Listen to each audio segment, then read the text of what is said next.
slave compound. After polygamy was encouraged, Kay chose to leave the compound. They arrested the Savior too. In 2008, Israel Hawkins was arrested and charged with bigamy and child labor violations.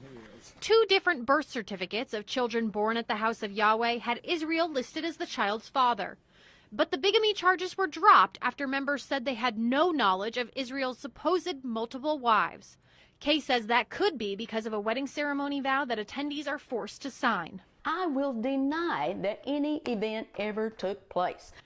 Israel is still on probation after pleading guilty to child labor violations. The same year, Yedidiah Hawkins, an elder in the church, was convicted of another crime involving a child and sentenced to 30 years in prison. My client experienced sexual abuse almost the entire time that she was at the house of Yahweh. As far back as she can remember, she was being sexually exploited by her stepfather. And we've developed evidence that the house of Yahweh elders knew that this was going on. A civil case charging Israel with failure to report the sexual abuse of a minor is set for trial in March.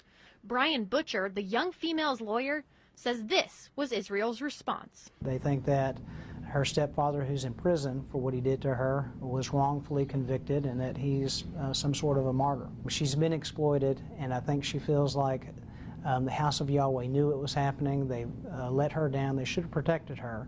And that's something that she struggles with. We tried to contact Israel and some of his followers several times. He would love to talk, but he has not a moment. I've never had any problem, but I mean, like I said, I've been a member over 20 years.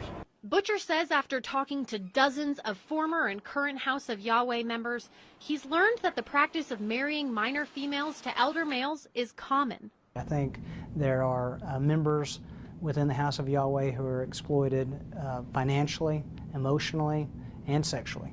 Kay says she often drives past the compound and thinks about those still living there. Those poor people, they are prisoners, and they don't even know it. They become financially dependent. When everything that you have is tied up within, a cult, it's hard to get out of the cult.